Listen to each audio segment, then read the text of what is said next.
Assalomu alaykum hammaga.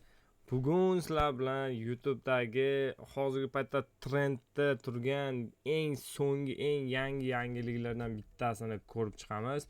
Oxirgi paytda YouTube'da juda ham ko'p yangiliklar chiqyapti. Buni hammasini sekin-sekin ketma-ket hammasini tushuntirib o'taman. Xo'p, bugun sizlar bilan ko'radigan narsamizni boshlashimizdan oldin обязательно Bunyod YouTuber YouTube kanalimizga obuna bo'lib qo'ying. Bu kanalimizdan juda ham ko'p o'zingizga tegishli, o'zingizga kerakli bo'lgan va foydali bo'lgan darsliklarni topishingiz mumkin. Albatta bu kanalni YouTube'ni o'rganaman degan odamlar uchun albatta kerakli va foydali kanal.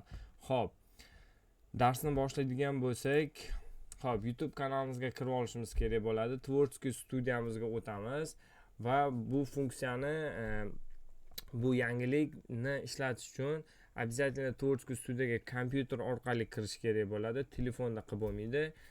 Shu uchun kompyuterdan Tvorskiy studiyamizga kiramiz va kirganimizdan keyin content degan bo'limimizga o'tamiz. Xo'p, o'tganimizdan keyin o'sha yangilikni, o'sha funksiyani qaysi videongizda sinab ko'rmoqchi bo'lsangiz, o'sha videongizni ochib olasiz. Xo'p, ochib olganingizdan keyin mana bu yerda ko'rishingiz mumkin. Oldin obloshkada chiqardim mana bu ABS test degan narsa obloshka qismida, ya'ni 3 ta obloshka yuklasa bo'lardi va o'sha obloshkalarni test qilib eng qaysidan ko'proq prosmotr bo'lsa, o'shanisini qoldirsangiz bo'lardi.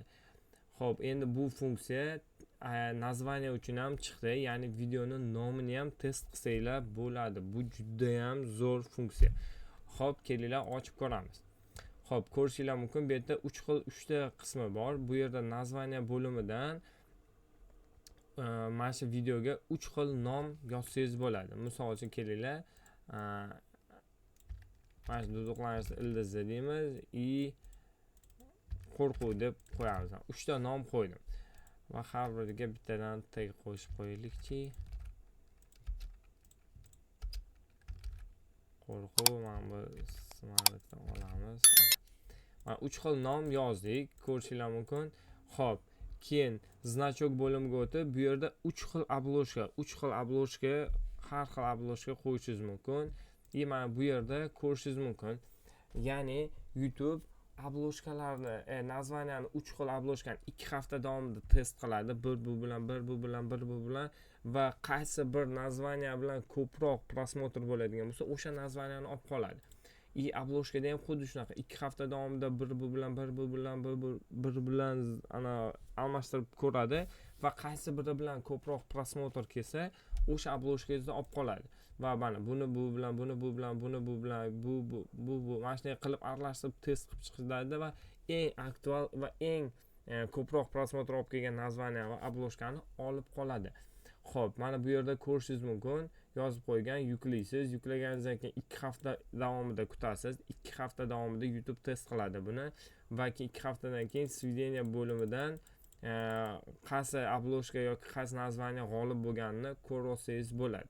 Va bu narsani YouTube o'zi asosiysi olib qoladi yoki sizga yo'q, men o'zim qo'yaman deb, ya'ni aynan o'sha narsa qolishi shart emas. O'z ko'nglingizdagi obloshka va nazvaniyani ham qoldirsangiz bo'ladi. Bu prosta YouTube tomonidan sizga beriladigan tavsiya. Mana shu obloshka va mana shu nazvaniya bilan ko'proq prosmotr bo'lyapti deb sizga o'sha narsani tavsiya beradi, xolos. Xo'p, bu yerdan podrobniy bo'limiga o'tib, mana bu yerdan yana ko'proq ma'lumot olsangiz bo'ladi. Bu funksiya haqida mana pastroqda bor. Mana ko'rishingiz mumkin. 2 hafta tugagandan keyin mana bu yerda ko'rishingiz mumkin 3 ta obloshkangiz va nazvaniyangiz, mana bu nazvaniya va obloshka bilan 40%, bu nazvaniya va obloshka bilan 10%, bu obloshka va nazvaniya bilan 50% prosmotr bo'ldi va bu победитель yozib qo'ygan, ya'ni bu yutdi deydi. Svideniya bo'limidan отчетini ko'rib olsangiz bo'ladi va o'sha g'olib bo'lganini qoldirsangiz bo'ladi. Bu yerda yana kirib o'qib olsanglar bo'ladi, to'liq ma'lumotlar olsangiz bo'ladi yanada yoki videoni ko'rib mana. Не можете выбрать значок для не вам доступно? Buni ichini ko'rib olasizlar. Xo'p, xuddi shunaqangi funksiya. Bundan foydalanib ko'ring. Xudo xolsa bu orqali prosmotringizni juda ham zo'r oshirsangiz bo'ladi. albatta buni sinab ko'ring. YouTube'da yana bitta zo'r funksiya chiqqan. Bu funksiya haqida bundan keyingi darsda aytib o'taman va ko'rsataman.